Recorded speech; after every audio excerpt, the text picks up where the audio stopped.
Bueno, ¿qué tal? Buenas tardes. Me confirman si tenemos audio, si se escucha dignamente y largamos. Buenas tardes, doctor. Sí, se escucha bien. Bueno, largamos bien. Vamos a ver si puedo subir acá un poquito. Acá estamos. Ay, que me deje subir.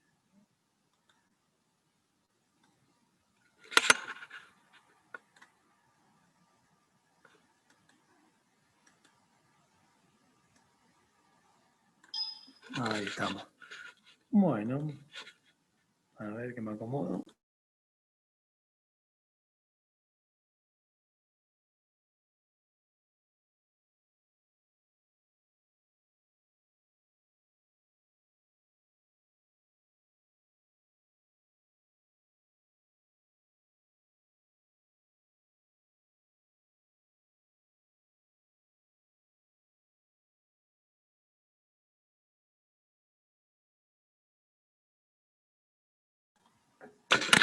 Bueno, acá estamos. ¿Qué tal? Buenas tardes.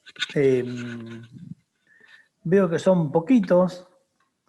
Ahí un compañero comenta que están rindiendo o le han tomado ya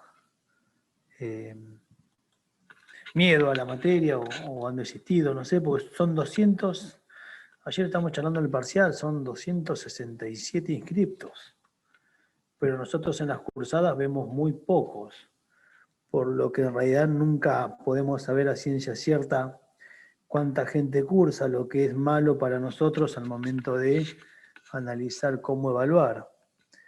Pero yo realmente no sé, 260 y pico me parece un número que no es.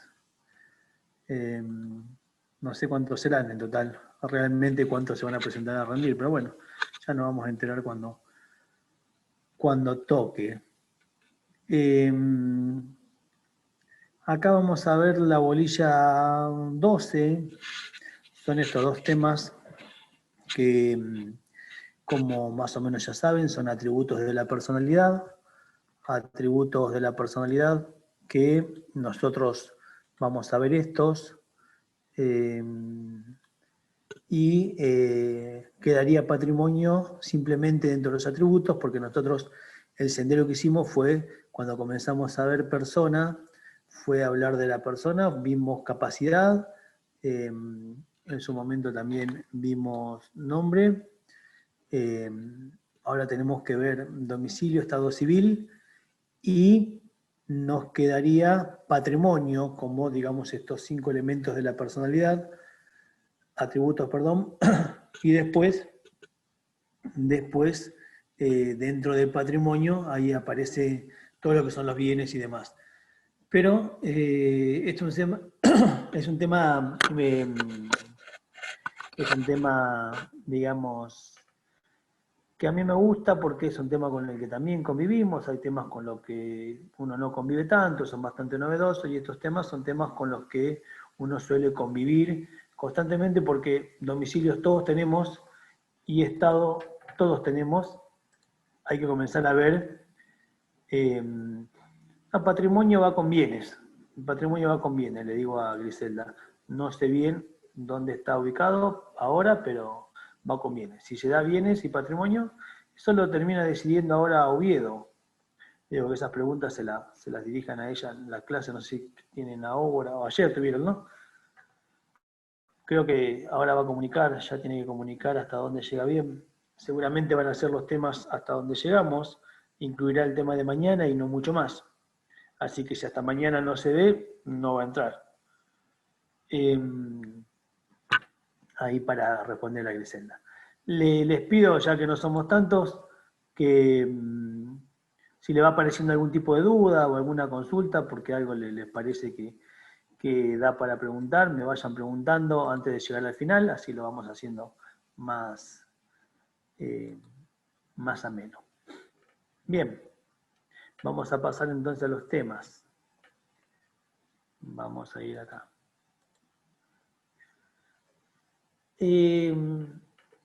Todo lo que tiene que ver acá con lo que son los conceptos, cuestiones que uno debe manejar siempre cuando le toca estudiar, si uno pregunta en lo que son los parciales escritos, básicamente los conceptos son algo que nosotros debemos acostumbrar a leerlos. No es hoy una forma de estudiar, no tiene sentido que yo les pregunte un concepto. Entonces, digamos, lo que sí está bueno es básicamente saber qué significa, ¿no? ¿Qué quiere decir el domicilio? Entonces, el domicilio, como acá lo vemos, es el asiento o sede de la persona para la producción de determinados efectos jurídicos. ¿Qué quiere decir?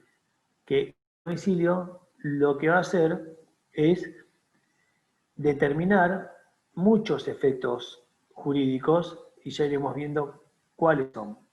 Pero para tener un ejemplo, determina los jueces, determina la capacidad, determina el lugar donde, por ejemplo, yo tengo que hacer mis trámites, determina dónde puedo hacer una solicitud, determina a dónde yo puedo hacer un reclamo, determina el lugar donde yo, por ejemplo, si quiero hacer algún tema de Estado, lo tengo que hacer en mi domicilio. Si yo, por ejemplo, me quiero casar, no puedo hacer como en las películas, estoy de vacaciones en algún lugar del mundo y me caso. No, yo me tengo que casar en el domicilio que dice mi documento. Ya veremos qué clase de domicilio es ese.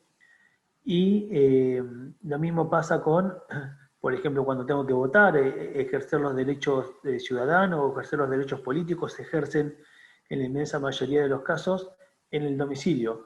Por eso que cuando dice acá que produce muchos efectos jurídicos, básicamente son estos, ¿no? Lo primero que uno tiene que saber del domicilio es que cumple esa función. Otra función que cumple, que es una función más que nada social, tiene que ver con con esta idea de poder ubicar a las personas, porque las personas deben ser ubicadas. ¿Para qué?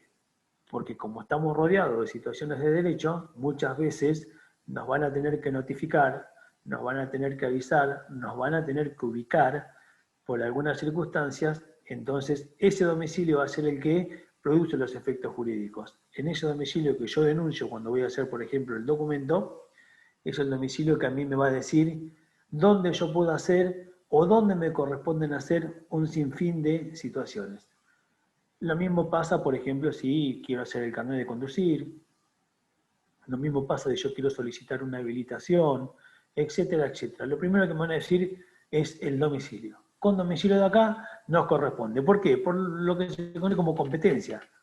La competencia, digamos, cuando alguien es competente para resolver un tema que uno le lleva, lo que va a determinar muchas veces va a ser el domicilio. En el caso de los contratos veremos después que tendrá que ver con reglas del contrato, pero saliendo del contrato, el domicilio es el que te dice a dónde vos tenés que hacer los diferentes trámites. Bien.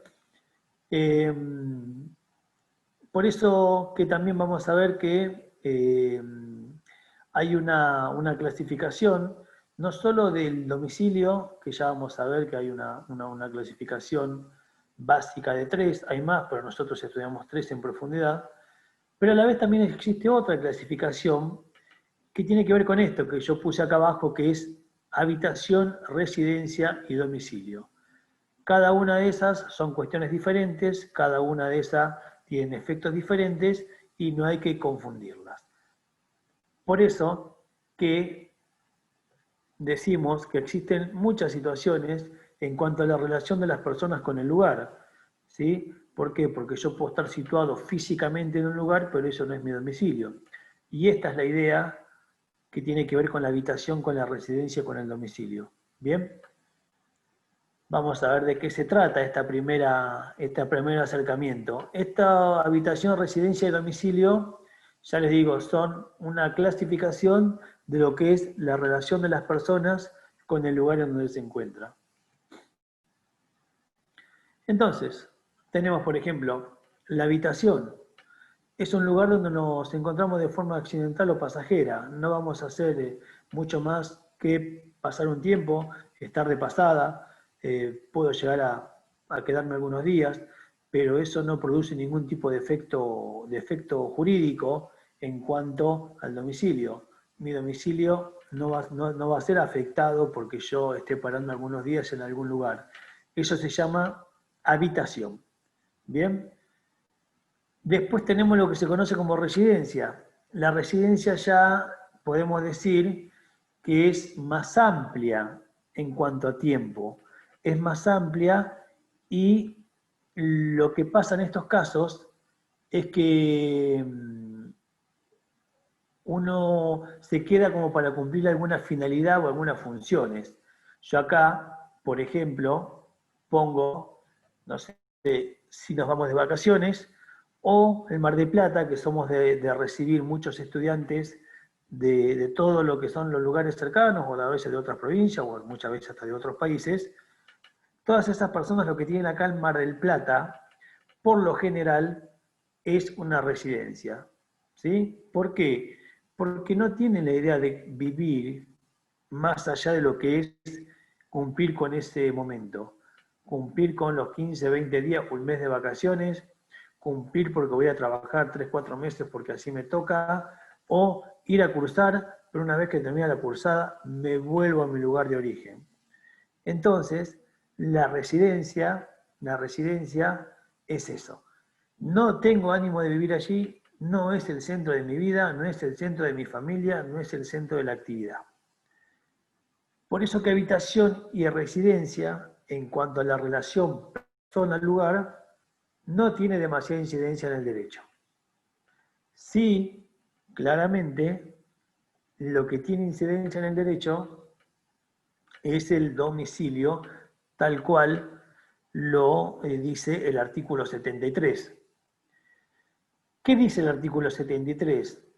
Se modificó, cambió, se hace digamos, ahora hay una forma diferente de hablar del domicilio. Ahí estaba viendo si había ahí. ¿Y qué nos dice? Esta es una idea que se utiliza mucho en el derecho de familia hoy. Se utiliza mucho cuando hablamos de la niñez, se utiliza mucho cuando hablamos de la vejez, y se utiliza en todos los ámbitos jurídicos. Y dice que el domicilio es el domicilio real, ¿sí? El domicilio real, porque acá aparece la primera clasificación. Domicilio real es el lugar de la residencia habitual. Cuando habla de la residencia habitual, porque arriba vemos que dice residencia, hace referencia al centro de vida y actividad.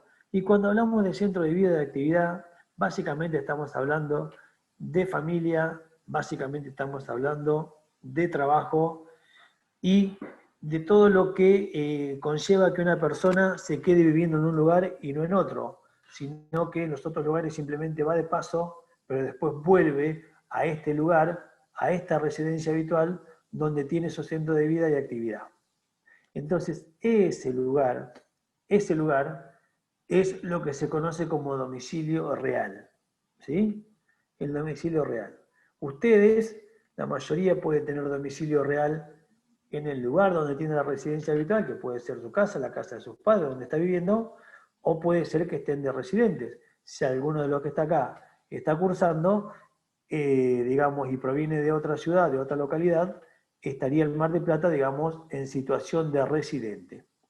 Por eso que cuando ahora charlamos y se están charlando cuestiones con respecto al verano, se están charlando cuestiones con respecto a qué personas van a poder entrar o cómo van a continuar las aperturas o no dentro de la pandemia. La vez pasada salió el tema de los residentes, haciendo referencia con residencia, ya no al domicilio, porque una persona que tiene domicilio en Mar del Plata y que por alguna circunstancia se quedó varada en algún lugar dentro de esta pandemia, siempre tuvo el derecho el derecho de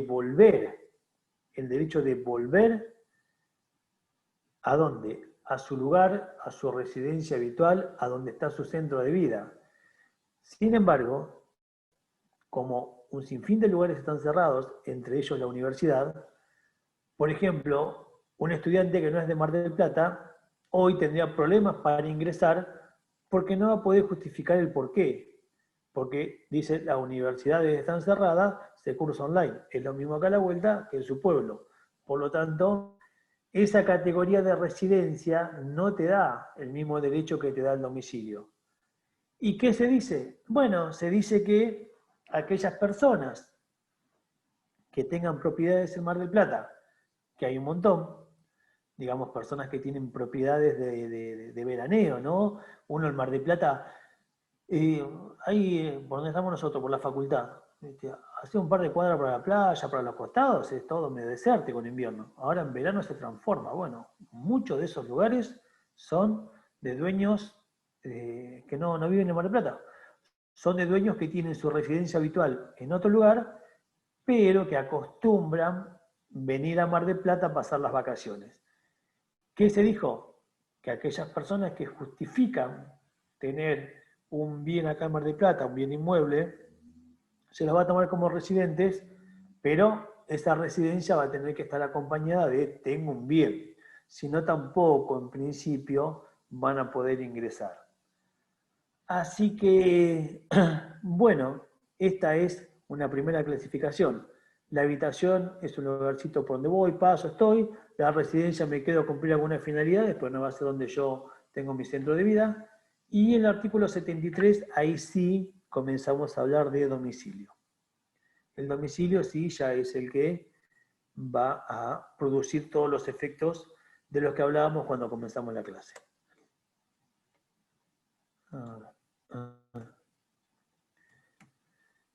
Y acá ya les adelanto que aparecen tres categorías diferentes y principales, porque van a ver en los libros que aparecen otras clases de domicilio que no vienen al caso en civil. ¿Bien? Ahora, acá enmarco un poco lo que son los efectos del domicilio, que los nombramos al principio, pero vamos a repasarnos.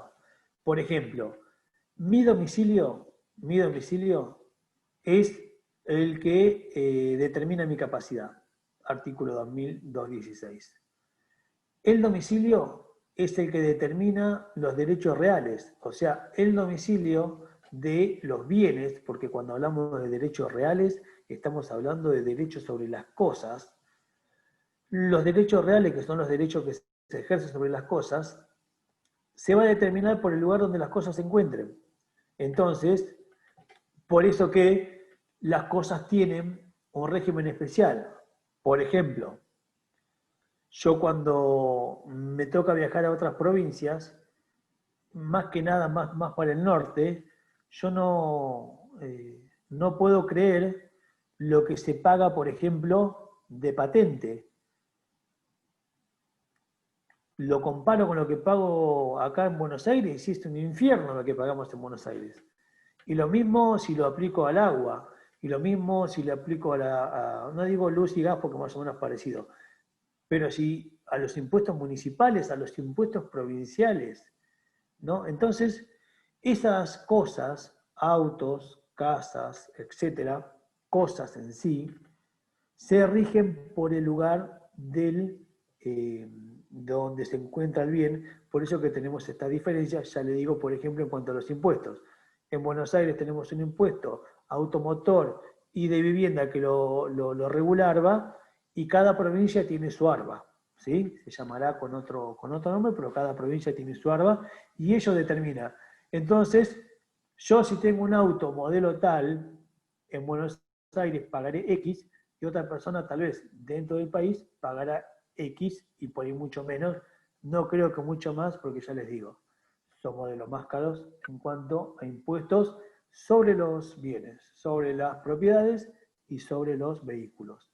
Después también, acá en los derechos reales, una cosa para que tengan en cuenta es en la sucesión, cuando fallece una persona, hay una regla que es la siguiente, que es que la sucesión lo que produce muchas veces problemas es el juez competente a donde yo tengo que ir a abrir una sucesión, que es quiero que se haga todo el juicio de sucesión, va a ser el último domicilio del causante, ¿sí? El último domicilio del fallecido, y es un tema si no coincide este último domicilio con lo que fue toda su vida.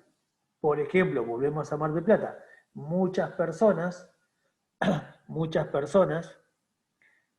deciden, una vez que están jubilados, estas personas que decimos que tienen departamentos acá en Mar del Plata, etcétera, deciden muchas veces irse de Buenos Aires, la gente que está cansada, que no quiere, que ya se aburrió, que la cantidad de gente, que los tiempos, viene, que la inseguridad se viene a Mar del Plata. Cuando fallece, ese es su último domicilio. ¿Y qué dice la ley? La ley dice que la sucesión se abre en Mar del Plata, lo que le genera todo un problema a los sucesores, que son los hijos, que seguramente no están en Mar del Plata. Pero bueno, la ley te dice que en cuanto a la sucesión, último domicilio del causante. No importa dónde estén los bienes. Eso es competencia. Por ejemplo, también determina la competencia para todos los procesos. Si yo me quiero divorciar, ¿dónde me voy a divorciar?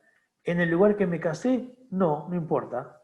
¿Por qué? Porque nosotros tenemos un régimen que establece que el juez competente para decidir cuestiones sobre divorcio va a ser el juez del último domicilio que tuvieron los cónyuges.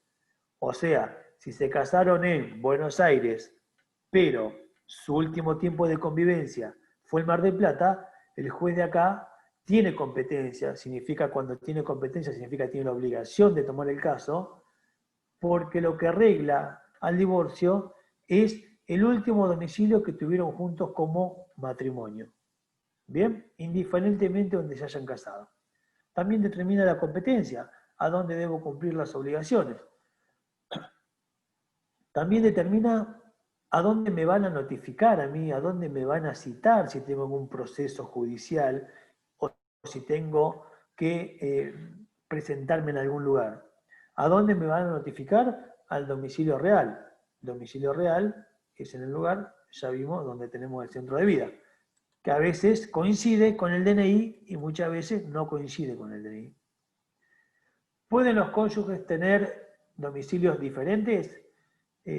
Lucas, sí, porque vamos a ver ahora que aparece el domicilio legal, Lucas. Cuando avancemos puede pasar que una de las partes tenga domicilio legal y la otra parte tenga domicilio real. Lo que sí, por ejemplo, al momento de casarte, ahí tenés que constituir un domicilio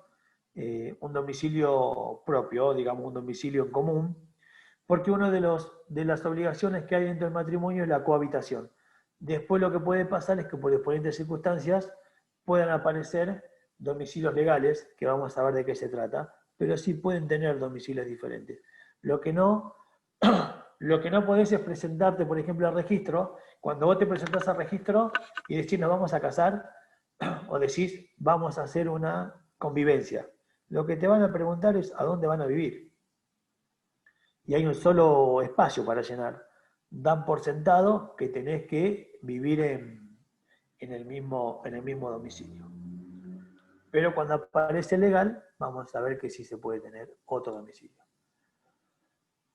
Bien, básicamente estos son los efectos. El domicilio produce estos efectos básicos, produce muchos otros, pero con saber esto estamos más o menos en tema. Y acá están las tres clases de domicilio que les comentaba. ¿Sí? Tenemos tres clases de domicilios. El domicilio real, el domicilio legal y el domicilio especial. ¿Qué son cada uno de estos? El domicilio real lo acabamos de ver, es el artículo 73. Y es además, y acá una cuestión importante, ese domicilio real, ese domicilio donde tengo el centro de vida, no otra clase de domicilio donde yo, por ejemplo, estoy pasando, tengo la residencia, o etcétera, etcétera. Ese domicilio es el que está garantizado por la Constitución en el artículo 18, donde establece que el domicilio, digamos, tiene la garantía de inviolabilidad. Ninguno puede entrar a tu domicilio, ninguno puede avasallar este derecho sin violar esta garantía, salvo, obviamente, que un juez lo determine y se produzca, por ejemplo, un allanamiento. Pero sin eso, nadie puede traspasar lo que son los límites de tu vivienda sin un permiso. ¿Bien? ¿Qué domicilio está garantizado? El 18. ¿Sí? El 18 dice que el domicilio real. Ahora aparece el domicilio legal, que siempre fue medio confuso, siempre trajo problemas para tratar de ubicarlo y para tratar de entenderlo, pero este código lo acomodó un poco y nos dice lo siguiente, vamos a ver ahora. Es un domicilio que tiene varias características que yo les recomiendo que básicamente las lean, las analicen un poco, porque cada una de esas características tiene una explicación. Y a la vez también se aplica a determinadas situaciones. Entonces, es un domicilio que como regla tiene características propias y a la vez también, otra de las cuestiones que hay que saber es que se aplica a determinadas personas porque esas determinadas personas están en una situación particular, si no, no tuvieran domicilio legal. Ahora veremos de qué se trata. Y también tenemos el domicilio especial, que básicamente se divide en dos, que es el domicilio convencional, que es el domicilio que uno puede elegir para hacer un acuerdo, por eso de convención, o el domicilio procesal o ad litem, que es este domicilio que necesariamente cuando uno va a una causa judicial necesita denunciar, pero ya volveremos sobre esto. Esto simplemente es la clasificación y una pequeña explicación. Bueno, una vez que salimos de esta clasificación y comenzamos a explicar cada uno de estos domicilios, volvemos al artículo 73. Y acá, lo importante de este artículo, si ustedes tienen que pensar en domicilio real, tienen que pensar en esto, ¿sí? Tienen que pensar que el domicilio real tiene esta característica. La primera es la habitualidad, ¿sí? Habitualidad en la residencia, que lo dice el 73. ¿Y qué dice la doctrina o qué se dijo siempre? ¿Cómo yo pruebo que hay habitualidad en la residencia? Y bueno, acá aparecen estas dos palabras, que son dos palabras que provienen del derecho romano, que son el corpus y el animus. El corpus tiene que ver con nosotros, ¿no? Con el cuerpo, con la persona. Entonces, cuando hablamos de corpus, decimos la efectiva presencia de la persona en el lugar. Más el animus, que es la intención de permanecer en ese lugar, aunque sea ausente de forma transitoria. Por eso que este animus vemos que no aparece en la residencia y vemos que tampoco aparece en la habitación.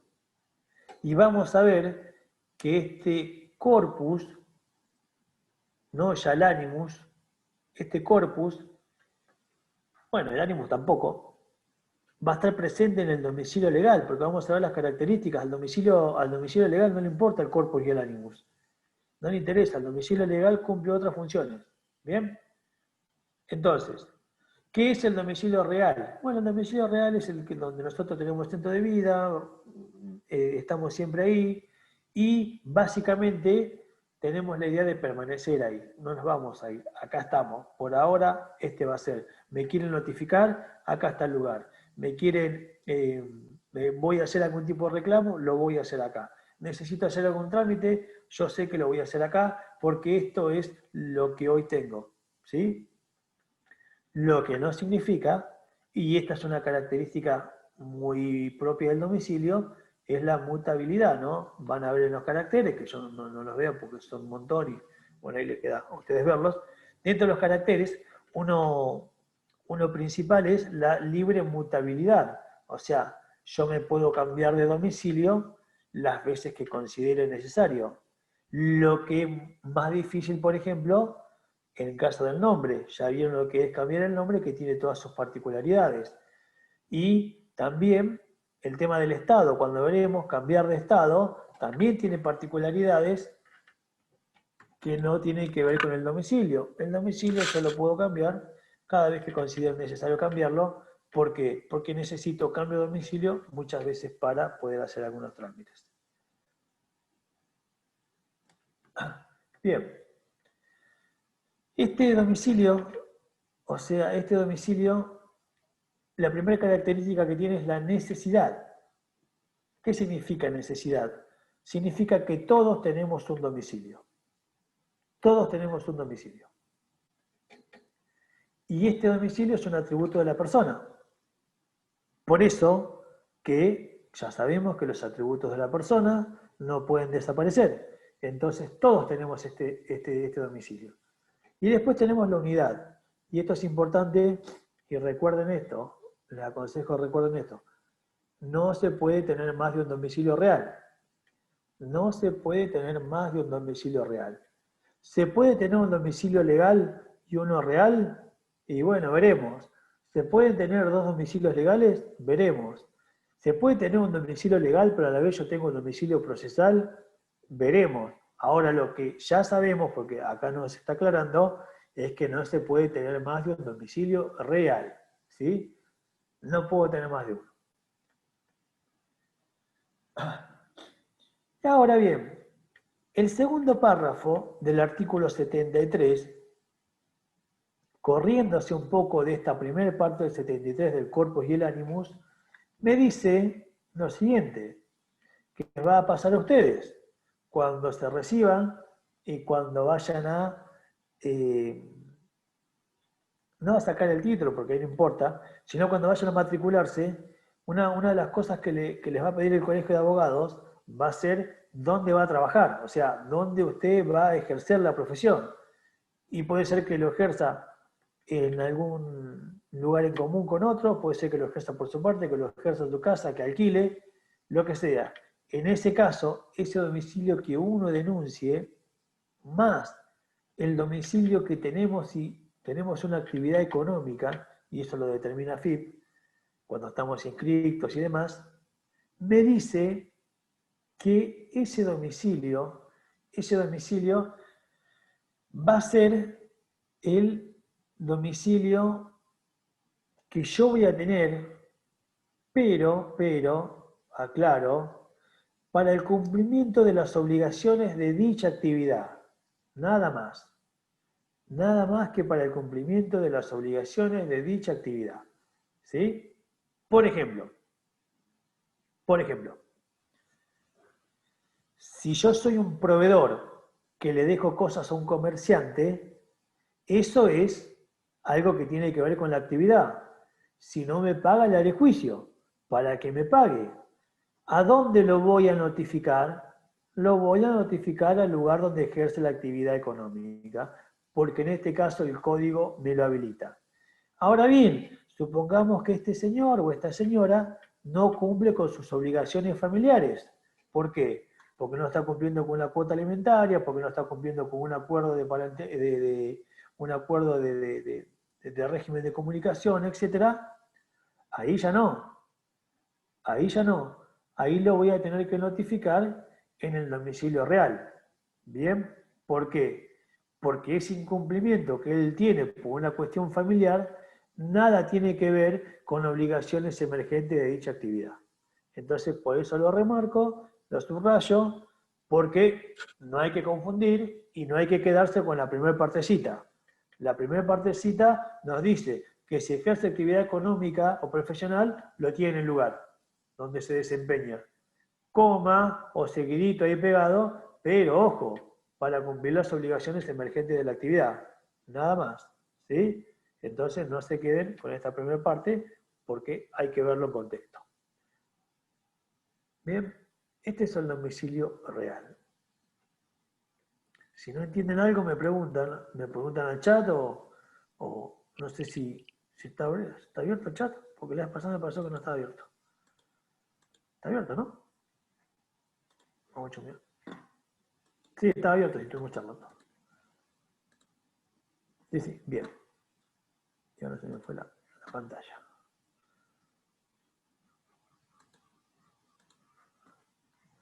Esperen que busco la pantalla que se me perdió.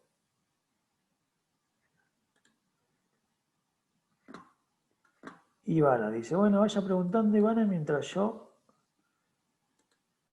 Ahí está.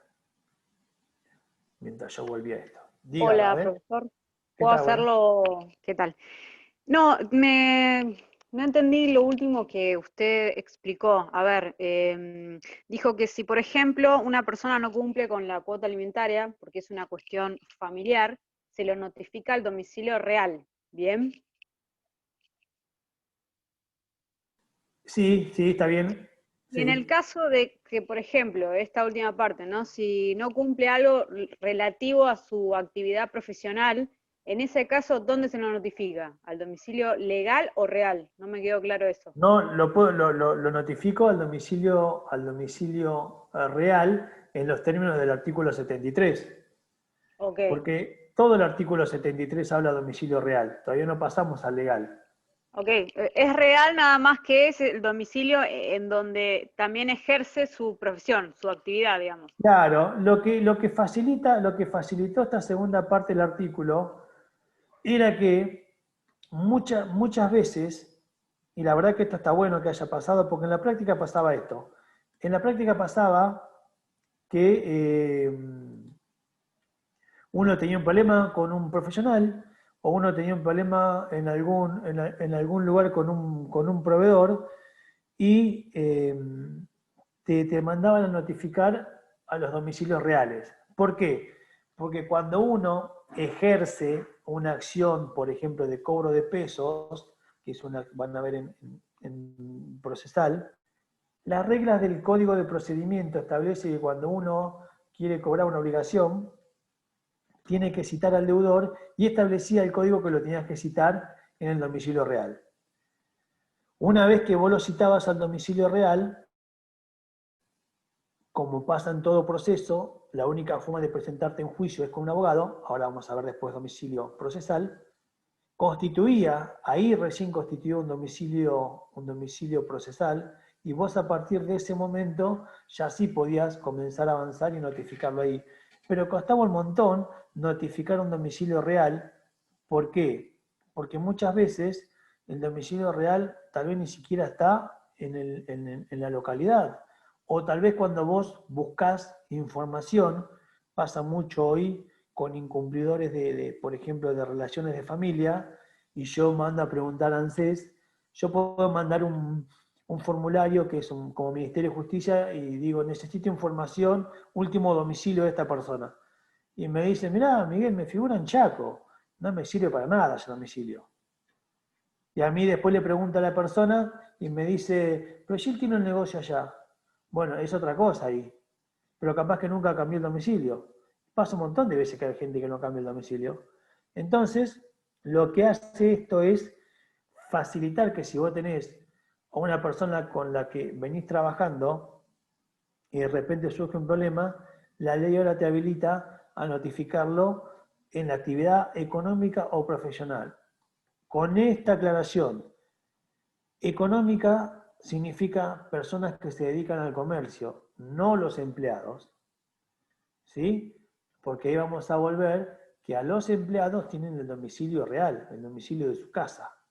Y ahí no te va a quedar otra que intentar notificarlo ahí. Con el tiempo, si la justicia considera, etcétera, se puede habilitar la posibilidad de notificar al trabajo, pero no vas a zafar de tener que notificar al domicilio real. Entonces, esta función económica significa personas, como por eso le decía que lo maneja FIP, personas, ¿cómo te das cuenta? Porque tiene una boleta, porque tiene un comercio habilitado, etc. Ahí lo podés notificar de todo lo que tenga que ver con la actividad, ¿sí? De todo lo que tenga que ver con la actividad.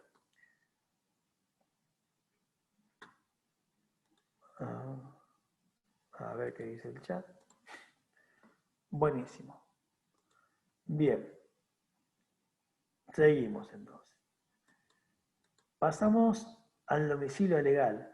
Cada una de estas, cada uno de estos subrayados es lo que hay que después ustedes, al momento de leer, entender y volver a leer esto y ya saber por qué esto está subrayado y qué significa, ¿no?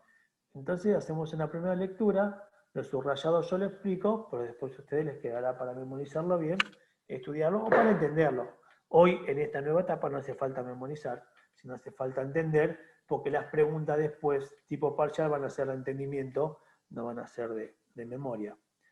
Entonces, ¿qué es el domicilio legal?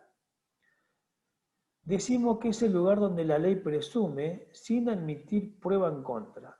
O sea, la ley te impone, es un domicilio impuesto y no admite prueba en contra. La ley determina que ese es tu domicilio. ¿Bien? En la que una persona reside de manera permanente, ¿sí? Es con esta idea que de habitualidad en el lugar. ¿Para hacer qué? Para el ejercicio de sus derechos o cumplimiento de las obligaciones. Punto seguido. Solo la ley puede establecerlo sin el perjuicio de lo dispuesto por normas especiales. ¿Qué significa que solo la ley puede establecerlo? Significa que el origen de esto es netamente legal. Simplemente los casos que vamos a ver ahora del artículo 74 son los que la ley prevé. No podemos sumarle más casos a estos o los que las leyes especiales o el 74 no prevé. El domicilio legal es de origen, digamos, tiene su origen en la ley. Entonces, ¿quiénes son estas personas que la ley presume, sin admitir prueba en contra, que tiene un domicilio ahí? Bueno, los primeros son los funcionarios públicos, ¿sí? Acá hay una discusión, en su momento era grandísima porque no quedaba claro bien. Se preguntaba si los empleados públicos eran o no las personas que ejercían todo tipo de actividad pública, o si los funcionarios públicos tienen que ser entendidos como aquellas personas que tienen funciones específicas o personas que tienen cierta categoría o personas que tienen ciertas obligaciones o personas que tienen cierto cargo. Y no quedaba muy claro. A mí, más allá de lo que dice acá la ley, que dice los funcionarios públicos tienen su domicilio en el lugar en que deben cumplir sus obligaciones, no siendo estas temporarias, periódicas o de simple comisión. ¿Por qué les digo esto? No siendo estas temporarias, periódicas o de simple comisión. Cuando yo tengo un problema, ¿no? A Miguel Juárez le pasa algo. Bien, yo a la vez tengo trabajo para el ministerio. Entendería que entro dentro de esta primer parte, en principio. Pero también trabajo para la facultad. En ambos casos, yo tengo una función pública. Y como acá dice que se refiere a toda clase de empleado, no haciendo diferencia de categorías de tiempo, entonces la pregunta que yo hago es, ¿cuál sería mi domicilio legal hoy por hoy? ¿Y ustedes qué opinan? ¿Cuál es mi domicilio legal? Leyendo esta partecita, acá pueden decir lo que les parezca, porque siempre hubo discusiones. A mí está claro que se me va a imponer, se me impone un domicilio legal. En mi situación. Ya se me imponía un domicilio antes por el artículo 73, segunda parte, que era el estudio jurídico, para el cumplimiento de esas obligaciones, ¿no? Pero ahora la pregunta es, dice, Agustina apostaría por el ministerio. ¿Es más importante que la facultad, Agustina? ¿El ministerio? ¿Qué opina? ¿Por qué el ministerio? Porque, miren, el artículo por ahí lo contesta, ¿no? Dice, ¿dónde cumplo mis funciones? Bueno, yo acá con ustedes ahora estoy cumpliendo una función. En principio, hasta ahí estamos bien. Después dice, no siendo temporarias, periódicas o de simple comisión. No, yo doy clase hace 15 años. ¿Dónde estará el tema entonces? ¿Ninguno contradice o opina como Agustina? ¿Les parece que la universidad? ¿Les parece que el ministerio? ¿Le suena algo? Esta Puede partecita. puede ser el que sea más antiguo de los dos, Más antiguo. No, no. ¿no? Miren, yo tampoco nadie me lo dijo, esto lo interpreto yo. Y Agustín dice por el horario, y tal vez va por ese lado. ¿Por qué por ese lado? Porque si yo analizo el artículo, eh, si yo analizo el artículo, en la facultad yo tengo, yo soy periódico en la facultad. Yo doy clases a ustedes, después de clase en otra materia, y tal vez me toca otra, y tal vez, pero algún día, alguna hora en la semana. Que es muy, por eso dice el artículo, no tiene que ser temporarias, no es que estoy tengo un contrato de algunos meses y después no sabemos qué pasa, tengo que tener cierta estabilidad, otra característica importante, cierta estabilidad en el lugar. No tiene que ser periódica, o mucho menos tiene que ser porque yo fui a hacer algún tipo de comisión o de trabajo en especial y después no voy a estar ahí. Por lo tanto, este domicilio es un domicilio que hay que sí o sí, al momento de pensarlo, sumarle todo lo demás.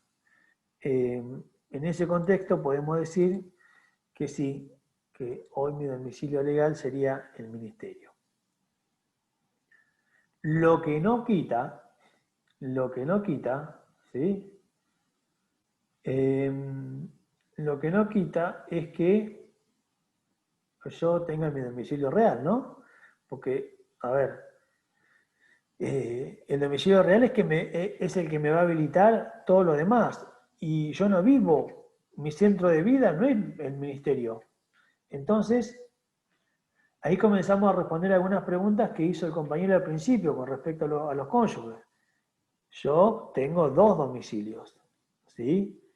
Tengo el domicilio real, que es mi casa, y tengo el domicilio legal que me impone la ley. Entonces yo hago una pregunta y les digo, ¿se pueden tener dos domicilios legales? Voy a decir, no, no sé, a ver, y van a tener que pensar. ¿Se pueden tener dos domicilios reales? ¿Puedo tener un domicilio legal y uno real? Sí, sí, me acuerdo que dijimos que sí. Bien, entonces por ese lado viene el tema de estudiar. Después aparecen los militares en servicio activo. Son aquellos militares que prestan servicio de manera, cuando están, digamos, en los cuarteles, cuando están en los lugares de servicio, cuando lo han mandado a cubrir las fronteras, cuando están cubriendo algún tipo de lugar en particular. A esa clase de militares tienen domicilio porque tiene lógica. Si constantemente están viviendo ahí, es lógico que el domicilio y todo lo que vaya a pasar con las obligaciones y derechos lo vayan a hacer ahí. Después acá aparecen los transeúntes o las personas de ejercicio ambulante, como los que no tienen domicilio conocido. Lo tienen en el lugar de su residencia actual. Y esto también siempre, esto aparece en su momento, ya se discutía, esto era el inciso 5 en su momento del viejo artículo. Y acá esto viene a tener esta idea. La idea es que como todos tenemos, sí o sí por ley, un nombre, porque recuerden que el nombre tiene esta característica, es un derecho de ver, también se piensa o se cree o se decidió que todos tenemos un domicilio. Pero la persona que, por ejemplo, está en situación de calle, ¿sí? Pero por ley tiene que tener sí o sí un domicilio. No podemos decir que tiene como domicilio el lugar en el cual ya no está. ¿Por qué? Porque una de las cosas que me pide la ley para decir que tiene un domicilio real es que tenga corpus ánimo, y ninguna de esas cosas las tiene. ¿Dónde está el corpus de la persona que está viviendo en la calle? Ahí, en donde está. ¿Y dónde está el ánimo? Y por ahora se va a quedar acá porque no tiene otro lugar a donde ir. Entonces, ese es el domicilio. ¿Cómo pasa en situaciones de calle? ¿Cómo pasa cuando hay alguna situación de calle? Cuando uno tiene que Nosotros trabajamos un tiempo con gente en situación de calle, seguimos trabajando, pero más que nada por documentación, no tanto por lo demás. Entonces, cuando trabajamos por documentación, es un tema. Es un tema porque cuando no tienen documento y necesitan el documento, una de las cosas que vos tenés que hacer cuando vas a pedir un documento, tenés que denunciar un domicilio. Hay muchas personas que denuncian el domicilio que era de los padres. Dicen, ah, sí, en todo caso ahí me pueden avisar, ellos me avisan. O denuncian el domicilio de un amigo, o denuncian el domicilio en el que estuvieron pero la última vez, pero que ya no están. Y si no tienen nada de eso, vos tenés que denunciar el lugar donde está. Abajo del puente del río tal. En la esquina, en el baldío de la esquina de las calles tal y tal. Es el lugar donde pasó la última noche. Sí, no hay como una cuestión, no hay como una cuestión así tan clara. Básicamente es el lugar donde se encuentra. Es el lugar donde se encuentra. ¿Sí? Y lo mismo pasa con, dice, los transeúntes o las personas de ejercicio ambulante. Esto tiene que ver con las personas que no tienen documentos, las personas que no quieren brindar sus datos, las personas que muchas veces mienten con respecto a la situación. La ley dice que el domicilio va a estar ahí donde comúnmente los solía encontrar, ¿sí? O, si es en el caso del transeúnte, le van a encajar el domicilio de acá hasta tanto que él pruebe que no es de acá. ¿Bien? Entonces dice, usted vive acá. Entonces, como vive acá, este es el juez que le corresponde, esta es su situación y esto es lo que va a pasar con usted. No, ahora que me acuerdo sí tengo documentos, yo no vivo acá. Bueno, ahí es otra cuestión. Pero si no tiene un documento para justificar dónde vive, por ejemplo, y si no puede llevar al lugar donde vive, la idea es que es el domicilio de por donde andabas. No tal vez el domicilio en el sentido de calle y número específico, sino más que nada esto apunta a localidad, a barrio, al lugar para saber la competencia, para saber qué jueces le tocan, para saber a quién le puedo pedir cosas, para saber en base a los derechos que tiene, a dónde voy a reclamar derechos o a dónde voy a pedir. Hola, necesito que esta persona tiene un problema y necesita alimentos. Bueno, ¿de dónde es? Y es de acá. Ah, bueno, si es de acá, sí, porque nosotros tenemos la obligación de decir un municipio de darle comida a las personas que tienen domicilio acá. Sí, domicilio acá, porque lo que estaba allá y bueno, le fijaron domicilio acá. Bien, esa es la idea. Y después el inciso D, que habla de las personas incapaces. Las personas incapaces, claramente, por una cuestión práctica y por lógica, lo tienen en el lugar de su representante. Bien, por más que un menor de edad esté viviendo en otro lugar por alguna circunstancia especial, lo van a seguir teniendo en lugar de sus representantes legales. Si hay un cambio de representantes legales, claramente va a pasar su domicilio a ser el del nuevo representante. Pasa esto muchas veces cuando los niños son dados en adopción, y ahí cambian, o cuando los niños son quitados a los padres y hasta tanto haya un nuevo representante, siguen teniendo representante o el domicilio anterior. Cuando hay un nuevo representante, ese va a ser el nuevo domicilio del incapaz. Digo menor porque es el más fácil de entender. Así que esto es domicilio legal. Por eso les voy diciendo que me vayan preguntando porque puede generar confusiones. Después, tenemos el domicilio especial. ¿Qué es el domicilio especial? Bueno, el domicilio especial, dijimos y lo nombramos, habla de, por ejemplo, que las partes en un contrato pueden elegir un domicilio para ejercer los derechos y obligaciones. No importa que ese domicilio tenga que ver ni con su domicilio real ni con su domicilio legal. Por lo tanto, yo puedo tener, Miguel Juárez, puedo tener un domicilio real, que es mi casa, un domicilio legal, que es el del trabajo, y puedo tener un domicilio especial, porque con alguien que le estoy alquilando, quedamos en que el domicilio fijado es en La Plata, porque allá está el departamento. Y que si surge algún inconveniente con ese departamento, vamos a discutir todo allá. Eso es domicilio digamos, en un contrato. Cuando yo denuncio un domicilio o nos ponemos de acuerdo en un domicilio, gran parte de ese acuerdo de domicilio tiene que ver con que queremos que ante cualquier circunstancia las cosas se discutan allá. ¿Bien? A ver quién pregunta.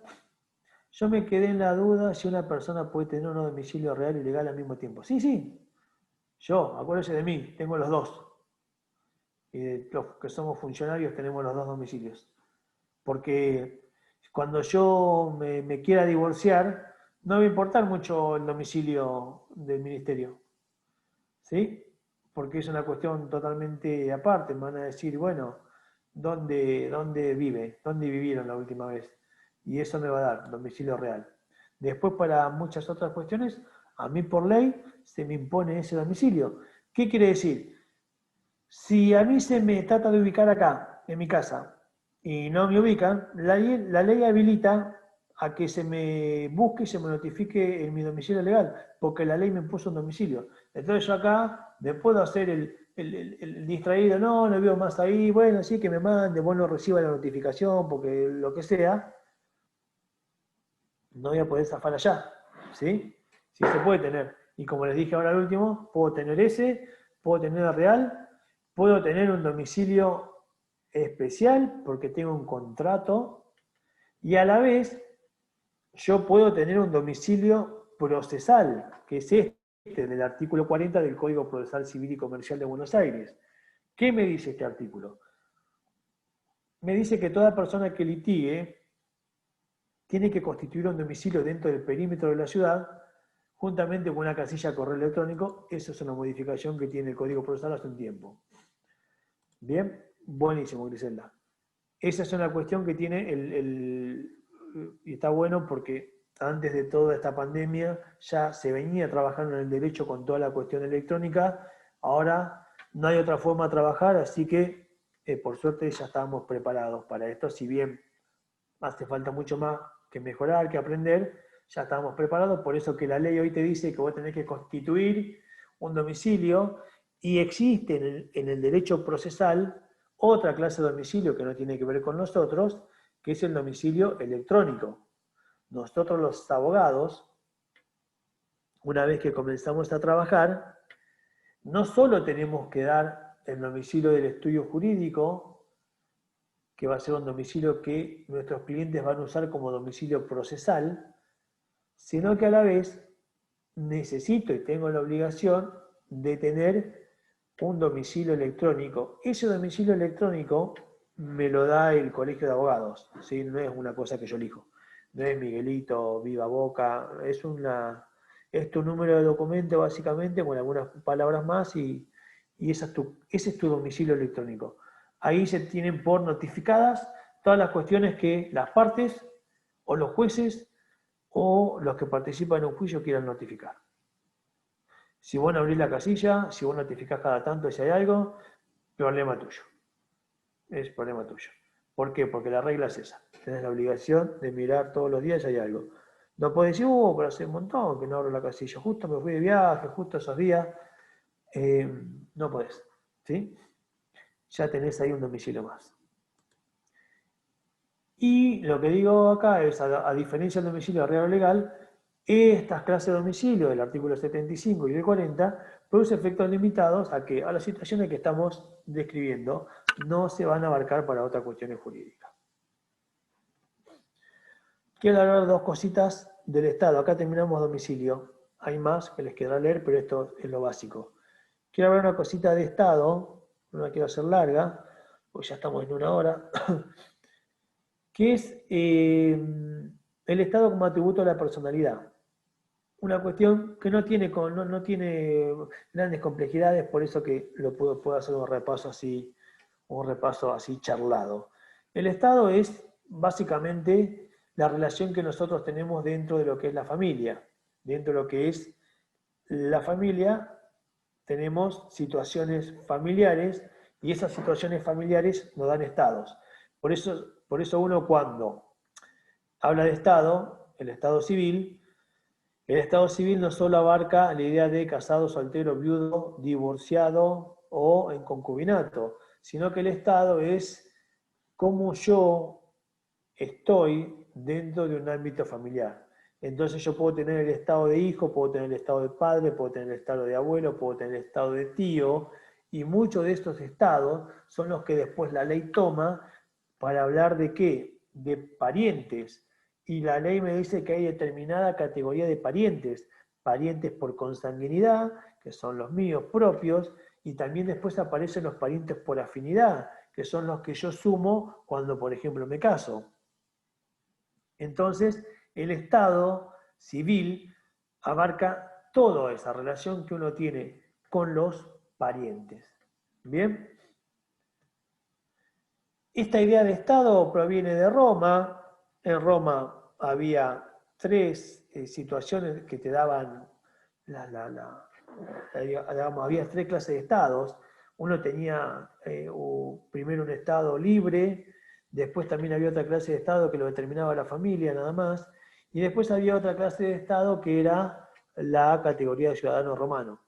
Para ser ciudadano romano, claramente tenías que ser libre y claramente a la vez tenías que pertenecer a alguna familia, y a la vez, para pretender ser ciudadano romano, no podías,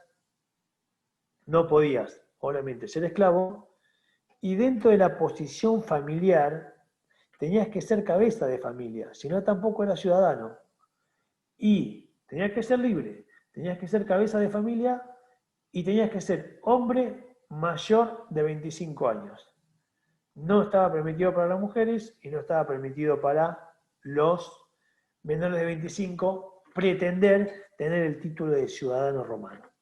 De ahí básicamente aparece toda la idea del estatus o el estar, ya no ahora con todas estas características de libertad y de ciudadanía, sino simplemente lo que a nosotros nos quedó es el tema de la familia, ¿no? El estado familiar que llamaban en el derecho romano. Este estado, el estado que nosotros tenemos dentro de la familia, genera todos estos efectos, ¿sí? Que son, digamos, incapacidades de derecho, cuestiones procesales, agravantes o eximentes en cuestiones penales, determina el número y naturaleza de los derechos y obligaciones entre personas. Por ejemplo, si me caso, nacen y se producen varios efectos, y la ley me los dice porque paso a ser familia. Influye en la capacidad y el ejercicio de las personas. Por ejemplo, también determina algunas incapacidades de derecho, ya verán en su momento que los esponsales no pueden contratar, etcétera, etcétera. Y este es el tema que yo quiero ver, porque es el tema por ahí más sobresaliente de la parte de Estado, con el que más nos vamos a cruzar, con el que ustedes le pueden llegar a ir preguntando, o ustedes está bueno que lo manejen. El Estado, esta situación que nosotros tenemos dentro de una familia, posee de título y posesión. Tiene título y posesión. Bien, al igual que un vehículo, al igual que una propiedad, hay título y posesión acá también. ¿Sí? ¿Por qué? Porque el estado de familia supone primariamente un vínculo biológico, pero si no es biológico, puede ser jurídico, por una cuestión de adopción, por una cuestión de que se dan guarda a otra persona, o administrativo. ¿Por qué administrativo? Porque, por ejemplo, para casarme no me hace falta más que pasar por un registro, y ahí tengo un antecedente y la existencia de un vínculo. En este caso, ¿cuál va a ser el vínculo? Va a ser un acta.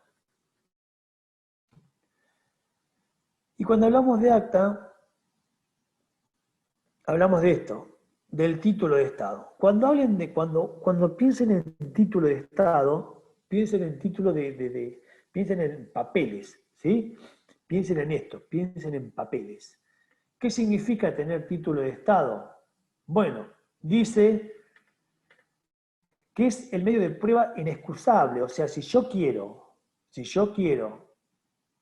presentarme como pariente para reclamar un derecho, mi papá no me está pasando alimentos, o yo tengo derecho a cierta parte de esa herencia, o tengo derecho a esa parte de ese bien porque estamos casados. Bien, entonces por eso dice que es prueba inexcusable. O sea, no puedo excusarme de no tenerla. No puedo, sin eso no avanzo. Sin eso no avanzo. Sí, lo que pasa es que soy hijo, pero todavía no me reconoció. Bueno, vaya a hacer el juicio de reconocimiento y después vuelva, te va a decir la justicia, porque es la cruda realidad. Entonces, cuando hablamos de título, hablamos de esto, ¿no? De papeles. ¿Y cómo hacemos para probar una relación familiar? Bueno, para eso están los registros, van a ver en los libros cómo se conformaron, la función que hacen, etcétera, etcétera.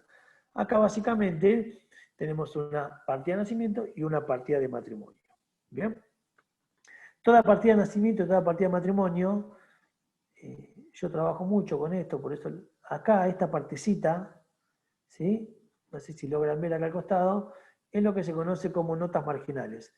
Todos los cambios de estado que se vayan produciendo se anotan ahí, ¿sí? En lo que son las notas marginales. En esos rengloncitos, atrás tienen más renglones, por las dudas que son muy extensos. Entonces, en la que tenemos en la derecha, que es una partida de matrimonio, si hay una sentencia judicial de divorcio, va a estar todo anotadito acá al costado. Va a decir divorciado en fecha tal, juzgado tal, sentencia tal, en fecha tal. ¿Sí? Y lo mismo si en la partida de nacimiento llega a haber algún cambio de representante, también va a decir en fecha tal, en juzgado tal, adopción número tal, situación tal. ¿Bien?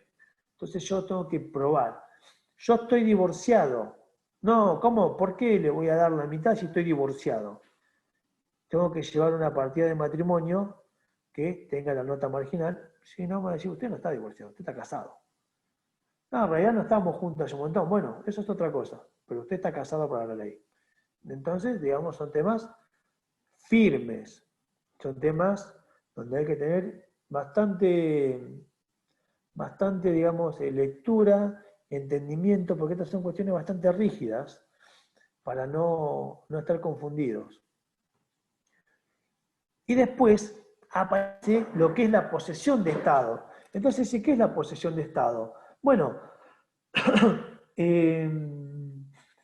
la posesión de Estado, ¿sí? Que el artículo 584 dice que si yo la acredito debidamente en juicio, puede tener el mismo valor que el reconocimiento específico. Lo cierto es que puede ser desvirtuada por otra prueba. Porque ¿qué es la posesión de Estado? La posesión de Estado es cuando yo en alguna familia o en alguna situación tengo la apariencia de cierto estado de familia, pero sin que la persona o la persona tenga título. Por ejemplo, todo lo que son los concubinatos y los concubinatos no registrados. Todo lo que son los niños criados por otros parientes que no sean sus padres, que muchas veces no hacen la guarda. Abuelas que crían nietos y no hacen las guardas. Entonces, pero en apariencia como Estado, quien hace las veces de madre o quien hace las veces de marido, mujer o cónyuges, son estas personas. Ahora bien, estas personas no tienen esto, no figuran en estos papeles. ¿Y qué problema? Cuando pasa algo y hay que justificar que somos parientes o que veníamos siendo parientes. Por eso que en el 2015 se trató de arreglar lo mejor posible todo lo que es el concubinato, que es uno de los grandes estados del momento. ¿Sí? Hoy se vive mucho en concubinato. Entonces, la posesión de Estado es, pareciera que, lo que sí, estoy flojo papeles. En pocas palabras es eso. Pero ¿qué nos dice el artículo 423? Y por eso está remarcado, ¿sí? Y lo remarqué para que quede bien claro. La posesión de Estado, o sea, esta idea de que pareciera que, pero no tengo los papeles, por sí sola, no es prueba suficiente para establecer el estado de casados o para reclamar los efectivos o los efectos civiles del matrimonio. ¿Cuál es un efecto civil del matrimonio? La ganancialidad de los bienes. Resulta que, bueno, pero ella es autora de él y la casita que hicimos, y etcétera, etcétera. ¿Qué tema? Porque un efecto principal, que es la ganancialidad de los bienes, significa que todo es de todos, mitad para cada uno, indiferentemente de dónde provengan los bienes, o diferentemente de quién lo haya traído a esa masa. A mí la ley acá me está siendo bastante clarita. me está diciendo que por sí sola no es prueba suficiente, ¿sí? Entonces, después verán cómo puedo yo sumarle más cosas a esto, con hijos en común, bueno. Y después la segunda parte, que dice que si existe un acta de matrimonio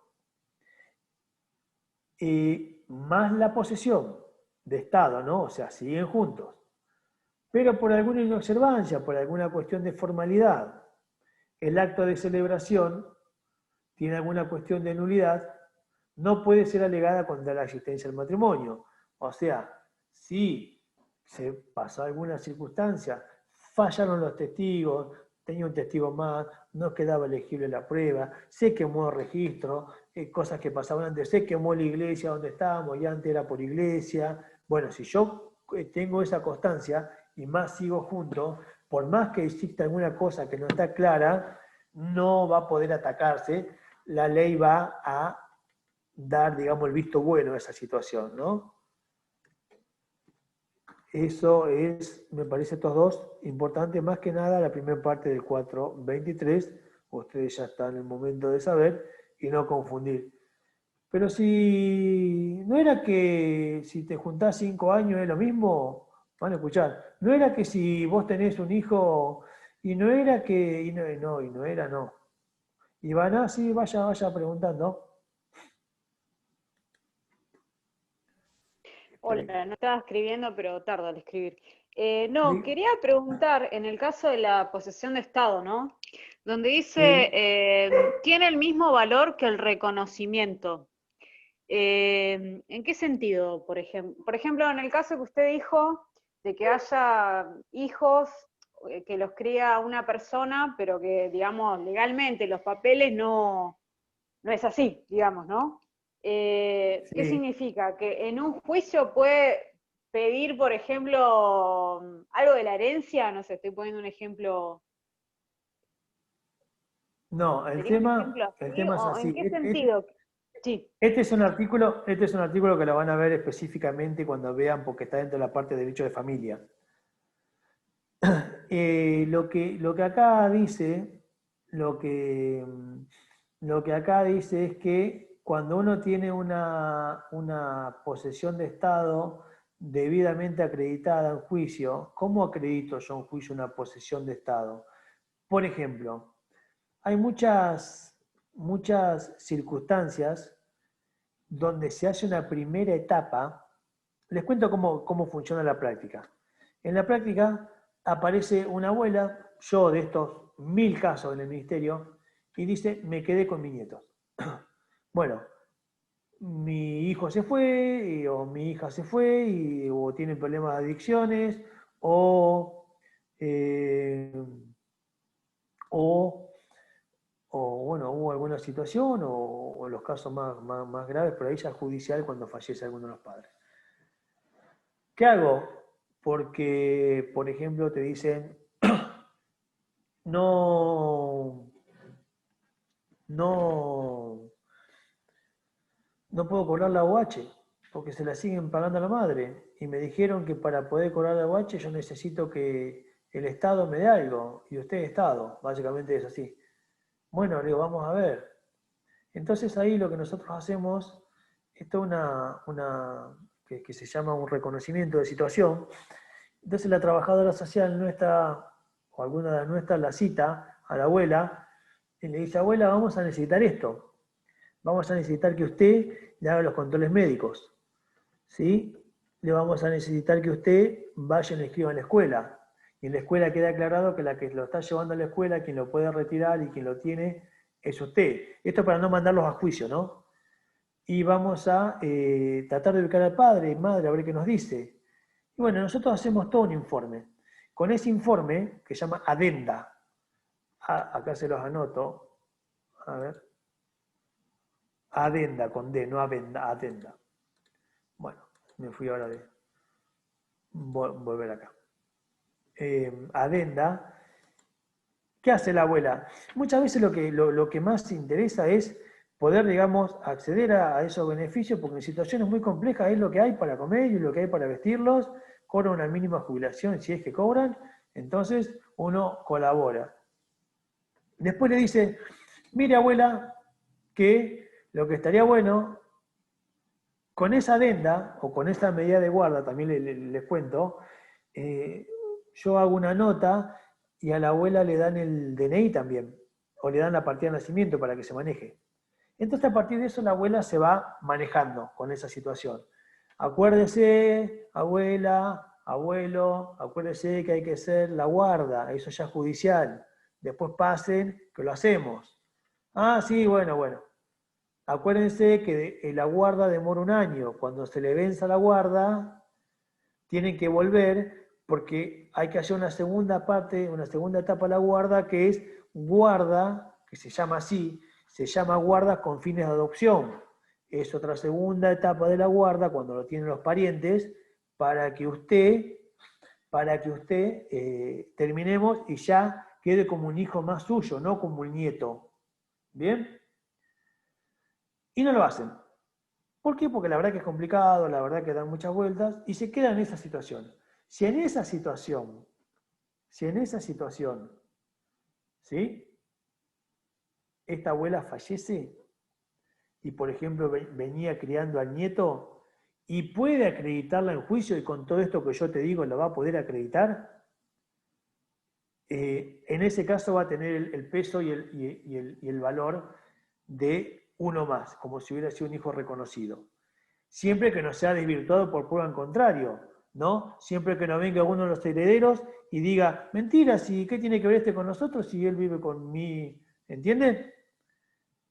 Entonces, debidamente acreditado no alcanza con decir, es como un hijo más, nosotros lo venimos criando, siempre. Acá todos los vecinos saben, porque no alcanza con esas testimoniales. Voy a tener que acreditarlo.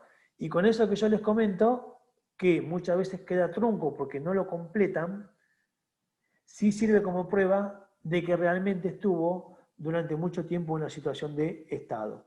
Lo mismo va a pasar con las pensiones en ANSES.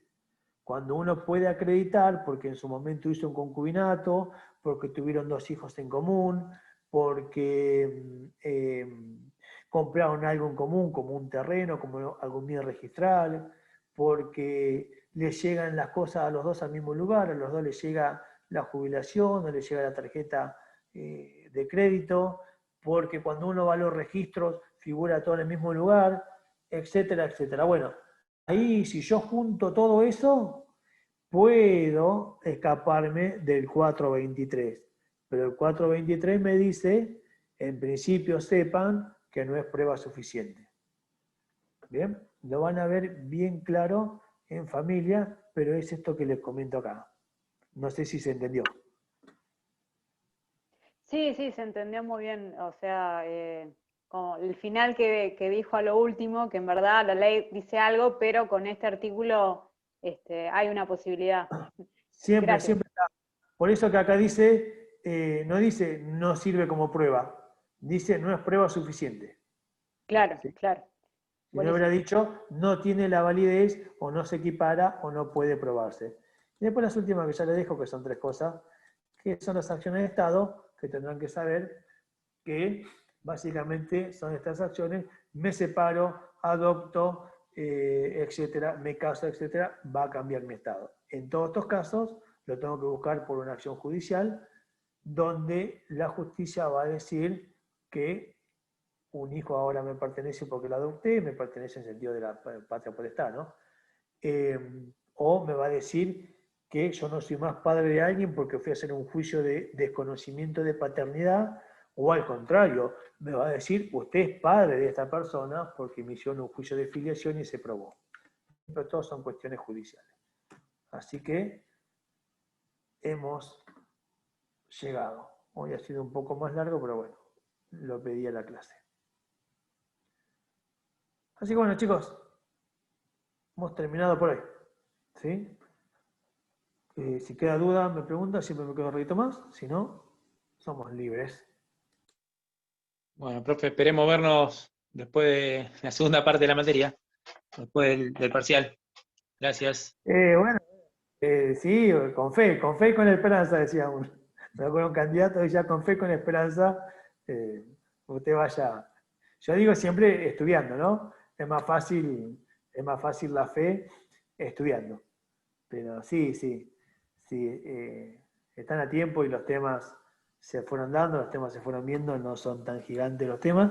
Si bien no es de lo más fácil, pero tampoco es una cosa que no, que no sea, que no esté en las posibilidades de darla tranquilamente. Así que bueno, chicos, Profesor, diga.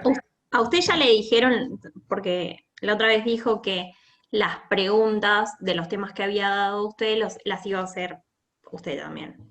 ¿Ya tiene más o menos una idea? No, ni repasé todavía lo que di. ¿Está bien? Ni Pero repasé. ¿cómo sería la onda de la pregunta? La pregunta sería, eso sí hemos charlado, mañana tenemos un Zoom para terminar de determinar esto, hemos charlado que van a tener que ser consignas tipo, como les comentaba hoy, ¿no?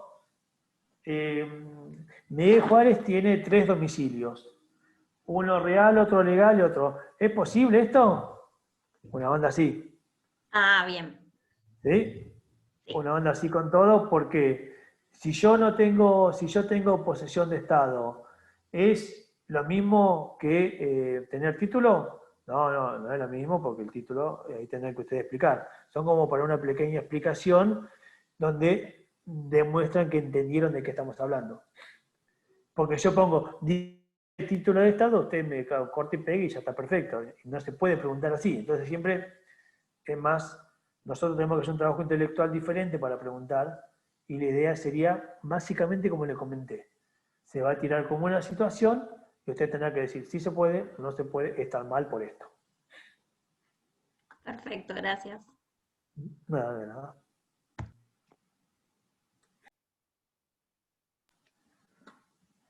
Bueno, buen fin de, nos estamos viendo. Chao, chao. Chao, doctor, nos vemos.